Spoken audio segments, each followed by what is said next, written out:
ꯏꯇꯥꯎ ꯅꯪ ꯍꯥꯏꯈ꯭ꯔꯕ ꯅꯠꯇ꯭ꯔꯣ ꯃꯃꯥꯟꯅꯕꯤꯗꯨꯗ ꯀꯩꯅꯣꯝ ꯆꯥꯁꯦꯅ ꯍꯥꯏꯈꯤꯗꯕ꯭ꯔꯣ ꯏꯇꯥꯎ ꯑꯩ ꯐꯖꯅ ꯍꯥꯏꯈ꯭ꯔꯖꯥꯠꯅꯤꯅꯦ ꯃꯉꯣꯟꯗ ꯀꯩꯅꯣꯝ ꯆꯥꯁꯦ ꯍꯥꯏ ꯃꯥꯁꯨ ꯍꯔꯥꯎ ꯍꯔꯥꯎ ꯌꯥꯍꯧꯔꯤꯅꯦ ꯑꯗꯨ ꯀꯩꯗꯧꯔꯖꯥꯠꯅꯣ ꯍꯧꯖꯤꯛꯐꯥꯎ ꯂꯥꯛꯇ꯭ꯔꯤꯁꯤꯕꯨ ꯑꯩ ꯍꯥꯏꯕꯅꯤꯀꯣ ꯑꯗꯣ ꯏꯇꯥꯎ ꯅꯪꯅꯁꯨ ꯍꯥꯏꯔꯝꯃꯦ ꯍꯥꯏ ꯑꯗꯨꯒ ꯀꯩꯗꯧꯔꯖꯥꯠꯅꯣ ꯃꯣꯏ ꯍꯧꯖꯤꯛꯐꯥꯎ ꯂꯥꯛꯇ꯭ꯔꯤꯁꯤꯕꯨ ꯂꯥꯛꯑꯔꯣꯏꯗꯣꯏꯖꯥꯠꯂꯣ ꯀꯨꯏꯔꯦ ꯑꯩꯈꯣꯏꯅꯤꯅ ꯉꯥꯏꯔꯛꯏꯁꯦ ꯐꯅꯗꯤ ꯑꯁ ꯀꯔꯤꯅꯣ ꯑꯩ ꯁꯣꯝꯗ ꯍꯔꯥꯎꯔꯤꯀꯥꯟꯁꯤꯗ ꯑꯃꯨꯛ ꯂꯥꯛꯇ꯭ꯔꯗꯤ ꯇꯨ ꯏꯇꯥꯎ ꯁꯤꯅꯦ ꯑꯩꯅ ꯍꯥꯏꯔꯤꯁꯦ ꯂꯥꯏꯖꯁꯦ ꯃꯑꯣꯡ ꯑꯃꯒꯤ ꯅꯨꯄꯤꯅꯦꯕ ꯅꯨꯄꯥ ꯅꯍꯥ ꯑꯗꯨ ꯑꯗꯥ ꯌꯥꯗꯕꯅꯦꯕ ꯑꯩ ꯊꯥꯖꯗꯦ ꯑꯗꯨꯕꯨ ꯂꯥꯏꯖ ꯃꯁꯥꯗ ꯍꯥꯏꯕꯗꯤ ꯅꯠꯇꯦ ꯄꯨꯖꯥꯗ ꯍꯥꯏꯔꯝꯕꯅꯦ ꯑꯗꯣ ꯏꯇꯥꯎ ꯉꯥꯛꯇꯪꯗꯤ ꯌꯦꯡꯒꯦꯁꯤ ꯂꯥꯛꯄ꯭ꯔꯥ ꯍꯥꯏꯕꯗꯣ ꯏꯇꯥ ꯑꯩꯈꯣꯏ ꯀ꯭ꯂꯥꯁꯀꯤ ꯗꯦꯕꯥꯟꯗꯣ ꯑꯗꯨꯅꯅꯦ ꯉꯔꯥꯡ ꯅꯍꯥꯟ ꯂꯣꯏꯔ ꯃꯥꯅꯦ ꯅꯍꯥꯟ ꯑꯃ ꯅ꯭ꯌꯨ ꯀꯃꯔ ꯑꯃ ꯂꯥꯛꯏꯗꯅ ꯅꯨꯄꯥ ꯑꯃ ꯃꯁꯛ ꯃꯇꯧ ꯐꯖꯕ ꯑꯃ ꯂꯥꯛꯄꯗꯣ ꯑꯗꯨꯒ ꯗꯦꯕꯥꯟꯒ ꯃꯣꯏꯅꯤ ꯉꯥꯏꯔꯝꯒꯦꯅ ꯍꯥꯏꯕꯅꯦꯕ ꯑꯩꯈꯣꯏꯅꯤ ꯂꯥꯛꯑꯣꯅ ꯀꯩꯅꯣꯝ ꯆꯥꯁꯦꯅ ꯑꯗꯨ ꯀꯃꯥꯏꯅ ꯇꯧꯁꯦ ꯍꯥꯏꯅꯣ ꯆꯠꯂꯁꯦ ꯍꯥꯏꯔꯣ ꯑꯩꯅꯗꯤ ꯍꯣꯏꯅ ꯍꯥꯏꯗꯣꯛꯈ꯭ꯔꯦ ꯂꯥꯛꯀꯦꯅ ꯑꯗꯣ ꯑꯗꯨꯝ ꯍꯜꯂꯁꯦ ꯍꯥꯏꯔꯣ ꯌꯨꯝꯗ ꯏꯇꯥ ꯆꯥꯒꯦ ꯍꯥꯏꯗꯤ ꯅꯪ ꯆꯥꯔꯨꯔꯣ ꯑꯩꯗꯤ ꯌꯥꯎꯕ ꯉꯝꯃꯣꯏ ꯏꯇꯥꯅꯅꯦ ꯇꯧꯅꯤꯡꯕꯁꯤꯡꯗꯣ ꯑꯗꯨꯝ ꯇꯧ ꯑꯩꯉꯣꯟꯗ ꯍꯥꯏꯔꯛꯀꯅꯣ ꯑꯩ ꯑꯗꯨꯃꯥꯏꯅ ꯆꯥꯕ ꯊꯛꯄ ꯇꯧꯕ ꯄꯨꯟꯕꯗꯣ ꯑꯩ ꯌꯥꯝ ꯄꯥꯝꯗꯦ ꯍꯩꯅꯗꯦ ꯑꯁ ꯑꯩꯅꯅꯦ ꯁꯣꯝꯗꯗꯤ ꯂꯥꯛꯀꯦꯅ ꯍꯥꯏꯗꯣꯛꯑꯝꯃꯤꯅꯤ ꯉꯁꯥꯏ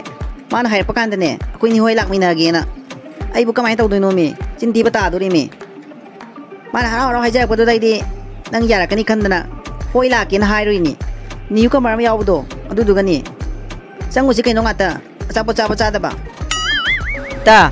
ꯅ꯭ꯌꯨ ꯀꯃꯔ ꯑꯣꯏꯒꯦꯔꯥ ꯀꯔꯤ ꯑꯣꯏꯒꯦꯔꯥ ꯑꯩꯗꯤꯅꯦ ꯑꯗꯨꯒꯨꯝꯕꯗꯣ ꯍꯩꯅꯗꯦꯅ ꯍꯥꯏꯔꯗꯅ ꯍꯟꯖꯟ ꯑꯩꯉꯣꯟꯗ ꯑꯗꯨꯝ ꯍꯟꯖꯟ ꯍꯥꯏꯔꯛꯑꯅꯨ ꯏꯇꯥ ꯑꯩ ꯁꯥꯎꯔꯛꯇꯣꯔꯦ ꯅꯪ ꯆꯥꯅꯤꯡꯉꯒꯅꯅꯦ ꯅꯪ ꯆꯪꯉꯒ ꯑꯗꯨꯝ ꯆꯥꯔꯨꯔꯣ ꯑꯩ ꯏꯇꯣꯝꯇ ꯆꯠꯆꯈꯤꯒꯦ ꯌꯥꯅꯤ ꯁꯨꯝ ꯑꯉꯥꯡ ꯂꯩꯕꯗꯣ ꯑꯩ ꯍꯩꯅꯗꯦꯕ ꯇꯜꯂꯦꯕ ꯌꯥꯔꯦꯁꯦ ꯏꯇꯥ ꯆꯠꯂꯔꯣꯏꯁꯦ ꯑꯗꯨꯏꯗꯤ ꯃꯣꯏ ꯑꯗꯨꯝ ꯉꯥꯏ ꯂꯩꯔꯝꯃꯅꯤꯅ ꯇꯧꯕꯅꯤ ꯅꯨꯡꯉꯥꯏꯇꯕ ꯑꯗꯨꯅꯅꯤ ꯉꯥꯛꯇꯪ ꯆꯠꯂꯨꯁꯦ ꯍꯥꯏꯗꯣ ꯑꯩꯁꯨ ꯆꯠꯅꯤꯡ ꯄꯣꯟꯇꯦꯗ ꯁꯨꯝ ꯃꯥꯅ ꯍꯥꯏꯔꯝꯕꯗꯨꯗ ꯅꯨꯡꯉꯥꯏꯇꯗꯅ ꯑꯆꯥꯄꯣꯠ ꯆꯥꯕ ꯆꯥꯗꯕ ꯉꯥꯛꯇꯪ ꯎꯍꯜꯂꯝꯃꯒ ꯑꯩꯈꯣꯏ ꯊꯕꯛ ꯂꯩ ꯊꯦꯡꯉꯦꯅ ꯍꯥꯏꯔꯒ ꯑꯗꯨꯝ ꯂꯥꯛꯑꯁꯨ ꯂꯥꯛꯁꯦꯅ ꯇꯧꯕꯅꯤ ꯑꯣ ꯐꯔꯦ ꯅꯪ ꯌꯥꯗ꯭ꯔꯗꯤ ꯆꯠꯂꯔꯣꯏꯁꯤ ꯏꯇꯥꯎ ꯂꯥꯛꯀꯗꯧ ꯃꯥꯟꯗ꯭ꯔꯦ ꯀꯨꯏꯔꯦ ꯑꯩꯈꯣꯏꯅꯤꯅ ꯂꯩꯈꯠꯂꯛꯏꯁꯦ ꯐꯅꯗꯤ ꯑꯗꯣ ꯍꯧꯖꯤꯛ ꯐꯥꯎꯕ ꯀꯔꯤꯃꯠꯇ ꯂꯥꯛꯄꯒꯤ ꯃꯑꯣꯡ ꯃꯥꯟꯗ꯭ꯔꯦ ꯊꯥꯖꯗ꯭ꯔꯦ ꯏꯇꯥꯎ ꯑꯩꯈꯣꯏꯅꯤꯁꯨ ꯆꯠꯅꯕ ꯇꯧꯔꯁꯤ ꯁꯨꯝ ꯉꯥꯏꯔꯒ ꯂꯥꯛꯂꯔꯣꯏꯗꯕ ꯃꯈꯣꯏꯕꯨ ꯋꯥꯅꯕꯅꯤ ꯏꯇꯥꯎ ꯐꯖꯅ ꯍꯥꯏꯈ꯭ꯔꯕꯖꯥꯠꯅꯤꯅꯦ ꯏꯇꯥꯎ ꯑꯩꯁꯨ ꯑꯗꯣ ꯍꯔꯥꯎ ꯍꯔꯥꯎ ꯃꯥꯅ ꯂꯥꯛꯀꯅꯤꯅ ꯍꯥꯏꯍꯧꯔꯤꯅꯤ ꯂꯥꯛꯑꯣꯏꯗꯧꯕ ꯑꯣꯏꯔꯗꯤ ꯃꯥ ꯂꯥꯛꯑꯣꯏ ꯍꯥꯏꯔꯛꯀꯦ ꯍꯥꯏꯗꯗꯅ ꯑꯉꯛꯄꯅꯤ ꯃꯁꯤ ꯅꯨꯄꯤ ꯄꯨꯖꯥ ꯍꯥꯏꯕ ꯅꯨꯄꯤꯁꯤ ꯃꯥ ꯉꯁꯥꯏ ꯐꯖꯅ ꯑꯩꯈꯣꯏꯗ ꯍꯥꯏꯗꯣꯛꯄꯤꯔꯛꯑꯗꯤ ꯐꯔꯣꯏꯗ꯭ꯔꯕ ꯃꯥ ꯂꯥꯛꯑꯔꯣꯏ ꯑꯩꯈꯣꯏ ꯂꯥꯛꯄ ꯌꯥꯔꯣꯏ ꯐꯔꯛ ꯇꯥꯅꯤ ꯈꯣꯠꯅꯤ ꯍꯥꯏꯔꯗꯤ ꯑꯩꯈꯣꯏ ꯉꯥꯏꯔꯣꯏꯕ ꯑꯗ ꯃꯥꯅ ꯍꯔꯥꯎ ꯍꯔꯥꯎꯒ ꯍꯣꯏ ꯂꯥꯛꯀꯦ ꯀꯥꯟꯅ ꯇꯧꯍꯧꯔꯤꯅꯤ ꯕꯦꯔꯥꯒꯤ ꯅꯨꯄꯤꯅꯤꯗ ꯄꯨꯖꯥ ꯍꯥꯏꯁꯤ ꯐꯔꯦ ꯏꯇꯥꯎ ꯆꯠꯅꯕ ꯇꯧꯔꯁꯤ ꯊꯦꯡꯈꯤꯅꯕꯅꯤ ꯂꯥꯛꯇꯧ ꯃꯥꯟꯗ꯭ꯔꯦꯕ ꯏꯇꯥꯎ ꯑꯩꯒꯤ ꯋꯥꯈꯜꯁꯤ ꯌꯥꯝꯅ ꯍꯔꯥꯎꯖꯔꯝꯕꯅꯤ ꯑꯗꯨꯕꯨ ꯉꯁꯤ ꯋꯥꯈꯜꯁꯦ ꯈꯔ ꯅꯨꯡꯉꯥꯏꯇꯦ ꯏꯇꯥꯎ ꯃꯣꯏ ꯂꯥꯛꯑꯣꯏꯗꯕ ꯑꯣꯏꯔꯗꯤ ꯀꯩꯗꯧꯕꯩ ꯂꯥꯛꯀꯅꯤꯅ ꯍꯥꯏꯕꯤꯔꯤꯅꯣꯕ ꯋꯥꯈꯜ ꯌꯥꯝ ꯅꯨꯡꯉꯥꯏꯇꯦꯗ ꯏꯇꯥꯎ ꯌꯥꯔꯦꯕ ꯏꯇꯥꯎ ꯅꯨꯄꯤ ꯁꯥꯗꯅ ꯀꯔꯤꯅꯣꯅꯦ ꯃꯁꯥꯗ ꯍꯥꯏꯕꯁꯨ ꯅꯠꯇꯦ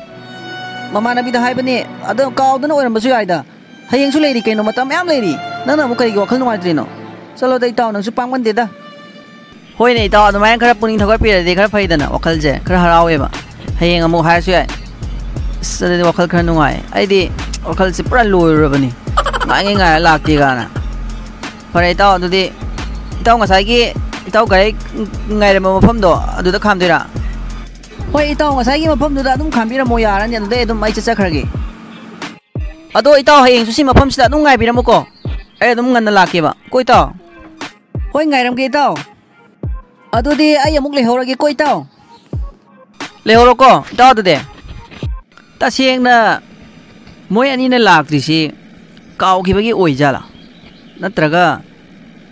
ꯉꯁꯥꯏ ꯏꯇꯥꯎꯗꯨꯅ ꯍꯥꯏꯕꯗꯨꯕꯨ ꯂꯥꯏꯁꯤꯁꯨ ꯃꯑꯣꯡ ꯑꯃ ꯇꯧꯏ ꯅꯨꯄꯥ ꯅꯍꯥꯅ ꯑꯗꯨ ꯑꯗꯥ ꯀꯔꯤꯃꯠꯇ ꯆꯪꯗꯦ ꯂꯥꯏꯔꯤꯛꯇ ꯌꯥꯝꯅ ꯊꯋꯥꯏ ꯌꯥꯎꯏ ꯍꯥꯏꯗꯨ ꯆꯨꯝꯗꯣꯏꯖꯥꯠꯂꯥ ꯑꯗꯨꯒꯤ ꯂꯥꯛꯇ꯭ꯔꯤꯕ ꯑꯣꯏꯖꯥꯠꯂꯥ ꯑꯁ ꯈꯪꯗ꯭ꯔꯦꯗ ꯇꯧꯔꯤꯁꯦ ꯐꯔꯦ ꯍꯌꯦꯡ ꯑꯃꯨꯛ ꯌꯦꯡꯕ ꯍꯥꯏꯗꯨꯅꯤ ꯏꯇꯥ ꯉꯔꯥꯡꯒꯤ ꯀꯩꯅꯣꯗꯣ ꯗꯦꯕꯥꯟꯗꯣ ꯎꯕꯗ ꯌꯥꯝ ꯊꯤꯅ ꯁꯥꯎꯗꯣꯏ ꯃꯥꯜꯂꯦꯉꯣ ꯑꯩꯒꯁꯦ ꯁꯥꯎꯔꯛꯇꯧ ꯃꯥꯜꯂꯦ ꯃꯥꯅ ꯑꯗꯨ ꯐꯖꯅ ꯍꯥꯏꯔꯝꯃꯒ ꯂꯥꯛꯇꯦ ꯍꯥꯏꯗꯅ ꯑꯗꯨ ꯀꯔꯤꯅ ꯈꯨꯝꯁꯤ ꯏꯇꯥꯎ ꯏꯇꯥ ꯅꯪꯕꯨ ꯑꯗꯨꯒꯤ ꯋꯥꯔꯤꯗ ꯄꯜꯂꯛꯀꯅꯨ ꯏꯇꯥ ꯅꯪꯕꯨ ꯑꯩ ꯑꯗꯨꯒꯨꯝꯕꯗꯣ ꯍꯩꯅꯗꯦꯕ ꯅꯪꯅ ꯊꯣꯛꯄ ꯈꯨꯝꯈꯣ ꯅꯪꯅ ꯀꯩꯗꯧꯕꯒꯤ ꯅꯊꯧꯗꯤ ꯂꯩꯇꯅ ꯍꯩꯄꯥ ꯁꯥꯗꯅ ꯍꯣꯏ ꯀꯥꯟꯅ ꯍꯥꯏꯔꯤꯕ ꯅꯪ ꯅꯇꯣꯝ ꯈꯛꯇ ꯆꯠꯄꯒꯤ ꯑꯣꯏꯔꯗꯤ ꯈꯨꯝꯕ ꯌꯥꯏ ꯑꯗꯣ ꯑꯩꯒ ꯌꯥꯎꯕꯤꯗꯅ ꯅꯪꯅ ꯍꯣꯏ ꯀꯥꯟꯅ ꯈꯨꯝꯕ ꯅꯪꯅꯅꯦ ꯅꯪꯅ ꯉꯝꯅꯕ ꯅꯪꯒꯤ ꯊꯣꯛꯄ ꯈꯨꯝꯖꯈꯣ ꯏꯇꯥ ꯑꯗꯣ ꯑꯩꯉꯣꯟꯗ ꯌꯥꯎꯍꯜꯂꯛꯀꯅꯨꯀꯣ ꯑꯁ ꯂꯣꯏꯔꯦ ꯏꯇꯥ ꯑꯩ ꯊꯣꯛꯄ ꯈꯨꯝꯗꯣꯏꯁꯦ ꯀꯣꯡ ꯉꯥꯎꯔꯦ ꯑꯩ ꯀꯔꯤꯅ ꯈꯨꯝꯗꯣꯏꯅꯣ ꯈꯪꯗ꯭ꯔꯦꯃꯤ ꯇꯧꯔꯤꯁꯦ ꯑꯩꯕꯨ ꯐꯔꯦ ꯏꯇꯥ ꯑꯗꯨꯗꯤ ꯑꯩ ꯊꯣꯛꯄ ꯑꯃ ꯈꯨꯝꯖꯜꯂꯒꯦꯀꯣ ꯑꯩꯈꯣꯏ ꯏꯃꯥꯗꯣ ꯃꯁꯥ ꯅꯨꯡꯉꯥꯏꯔꯛꯇꯗꯅ ꯐꯣꯟ ꯇꯧꯔꯛꯇꯅ ꯑꯩ ꯑꯊꯨꯕꯒꯤ ꯑꯣꯏꯅ ꯆꯠꯈꯤꯗꯅ ꯐꯔꯛ ꯇꯥꯔꯦꯅ ꯍꯥꯏꯖꯜꯂꯒꯦ ꯈꯪꯗꯦ ꯏꯇꯥ ꯅꯪꯅꯅꯦ ꯑꯗꯨꯗꯣ ꯑꯩꯉꯣꯟꯗ ꯍꯪꯐꯝ ꯊꯣꯛꯇꯦ ꯅꯪꯅꯅꯦ ꯉꯝꯅꯕ ꯅꯪꯒꯤ ꯊꯣꯛꯄ ꯈꯨꯝꯈꯣ Ima! Ôi ima ta bro! Nó cha thiên re, em ta thong lo! Thiên re nó tàu cái gì đâu, cái mà nó một cái nó một chắc khởi ra nó tàu đi chứ. Ôi ima!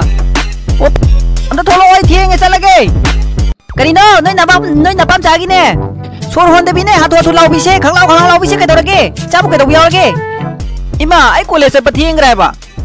Adu ki chắc lagi đi mà hai mà nè. Ima xuống đây lấy tệ, lau mà xuống ta tệ, cái lấy rồi mà bo. Ai chắc lagi ba?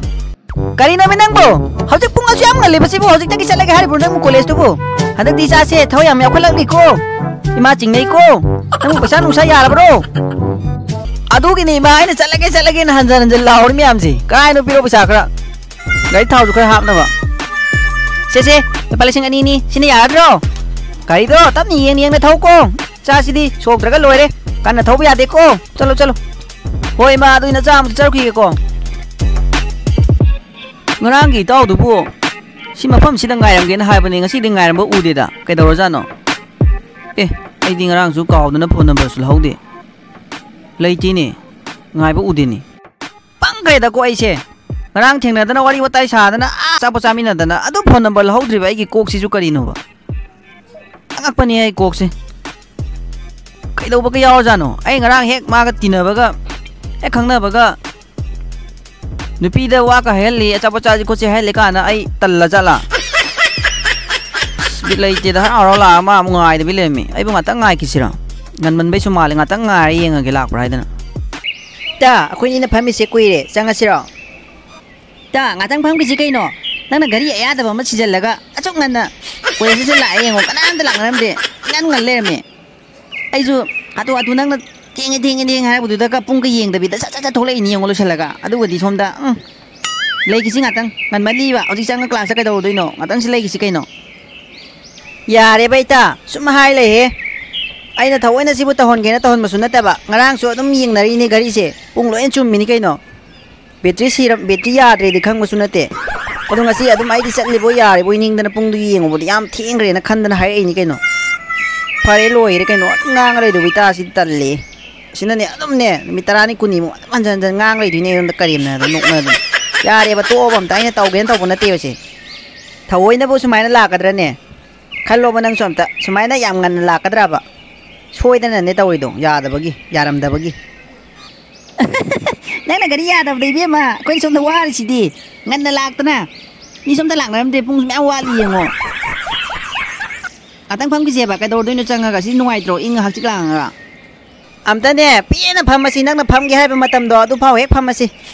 ya ba natro ha laktre salage ngai ro ge phanadi ku ye ngai se minute 10 mukti pharam madra na khalle matam se hoji phau laktre la ro ai chalage kuina nga thieng nam kai do ba ka yaw ja no ma bo marang di phana pham ngai ram me asi di ngai ram ge ka hai ra ngai ram dre pare mai wari sina tonga na tham khrage ma nang da ba ko ta ba kai kainom ma tarom su yai phare ai college ta na ba thuna chalage ta nang ni hengam dre bu ya dam ni nang di natra nang ngam kan da harau le se ai nang ngam da wa na ti dai ta chum ro ji changa class manung da kai do doi no mi su kan am ta lak na dre khoi ni ga da pham le u sai ro akhoi ni ga da pham ba tan mai ni ta si da hojik le se nang na hai ba do ngam da nang na hai ba ya da na tro si le si bo adu ne ba skai no ngasi di am ngan ma ma le matam je kanam ta le bu udi mi da si college si chi alemi ngan masina oi doi jala imana ba du su ngai ram dre kan khal le si bo kanam lai ti mi hoje chi ami ada bench da phami si bo lai jana tro si bo mani da mamana bi du gane kaina moi ni na yam ngan na si ka pham len mi sina as ai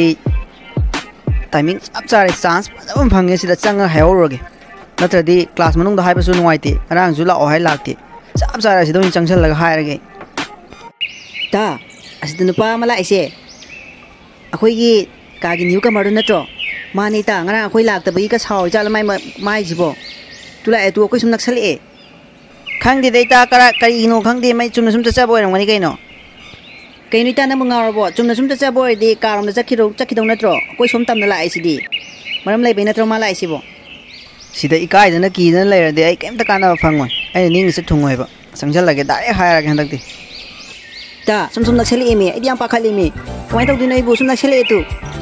Kay no ita, nagsali na kay daw rehay no. Nang wanda furak daw sunati. Adong khong ko kay no nang thokpa. Pang hay jang ko.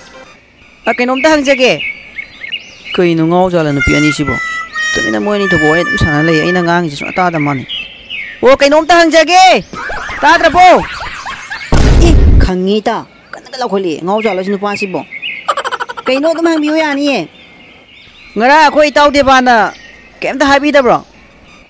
O adu du ne ai chingdo ke le mi ne khalam mi ne. Ngarang hai ba ko de ba na. Adu do khoi la ke tor me. Adu khoi ma do ngarang masa nu ngai rak train na phone torok tana hatu hatu chat le. Aduna la ko phar ta khre na hai ke na khoi le mi ne. Kai no ai na khumani ba mi sna sung khumakte. Ma no na dong khum le tawis. O fare ngam da ba khota ba yaw bu de khoi na khang mana ta bani na khoi di la ka ni hai hai dana yam na kui ngai khra ja ne pung ani gi chang pharang mani. Ngarang ge debana kaino ma chami na si na hairak pudu su aina hayan mane aina phongdok pa ngamna bagi damakta tanja adu phanglabadi phongdok chagi khanduna hai bane adu bona khoi anai yawbudagi lakidre adu bo hojik timing chap chare laija nangbo aina thamoi sengna nusi aina nangbu uzaki base matam khara kuire nangbo hanbo urbo mikup tagi nangbo thamoi sengna nusi jaki adu bo nangi laifam yum khangdabana maram oiduna Thide dum thijai phangkhide adu sona chanbidana college asida tamduna lerame ai nang muthamoi chena nusi aidi pitru pikling ai digi mapalamda dum lere aduna nupi angang nusinaba adugi wakhal aigonda kaim changlakti adu handa aina tholakpa matamda nang khangudana thengnarobadagi nusibase khangudana phawrki ai nang muthamoi chena nusi o khanjaramana ma tawthorapana ma haido hek taida ai bu warau bino adugi damakta oirabadi aidi hojik adugumagi wakhal kaimata changjadri ekhoi papung gi imaga na ai gi damakta wana hona jari base asi ai ningba thungan jakhige ai hojik ki oina de adugum wakhal leijade ai bu warau pino ta nang ngawr pro karino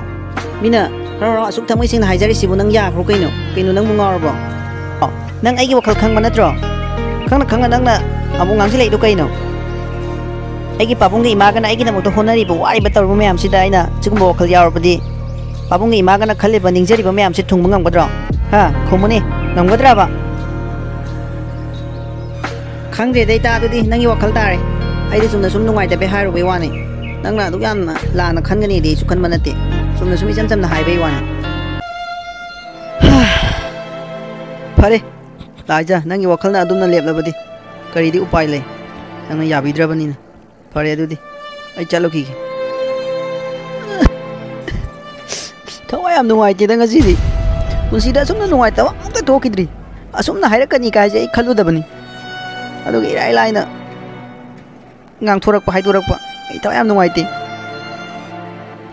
Tomthin gi thamoi hainingai leitana kairami mahaki mapunsi gi oina ahan ba propose tawjaba nupi aduna yarak tabada Tomthil wakhal yamna nungai tana college tagi class yawning bagi wakhal amata phawdana mayum tamna halaki Itaw dubu sauramlani do ai dinga siri thaba ma jatho dana khara thengdo khare madi ai na ngairamgani khanduna laklamgani adubu ngairamdre khanduna haina khiba wa ngak thi haiduna sauramlani do soidana pare class manung da soidana leramlani aduda ai wari punna mok diragi ta ai se cha nungairtre yumda haningi kamai tawni somdana puja mahangna khanjarambadi Tomthin bu mahaki thamoi nungda lonna lacherami khanjarami aduga taiwonna ba moongda laijada oina nungsi haina phongdorakpaduda mahak yamna thamoi kaiki kaino ita cha nungairakta babu asai ngai kesu toram bonti kaino khangau banati ado ayum doina chatlagi ko ta nasa nungaitadi kamaina leidoino chalo chalo ado ai ga chaminarasiro ai oina thilluro yarni ta laik laisu thawai yaujaba noina class ama yauda baise ya mangjabani ta ai adum tam tam se chakhrage yani ta nangi wangang do kitang henmalle ta ba nungai te mai ngangano nangna nasa nungai tabi na tom ta chalangi deba aina class yaw deba class ne luina adugu mami na te tai law ai thillaga law yumbo ta nangna thindra su yani ba nang adum le horo ai tom chat bangang mani ba sang nungai ta bhai di yam kan na te aina sum class yawning dre nungai tre habani da kasu khallo no yani ai chachaki ge ba ma su leram dina lak trip sala ma bo ai di pakhatlure ni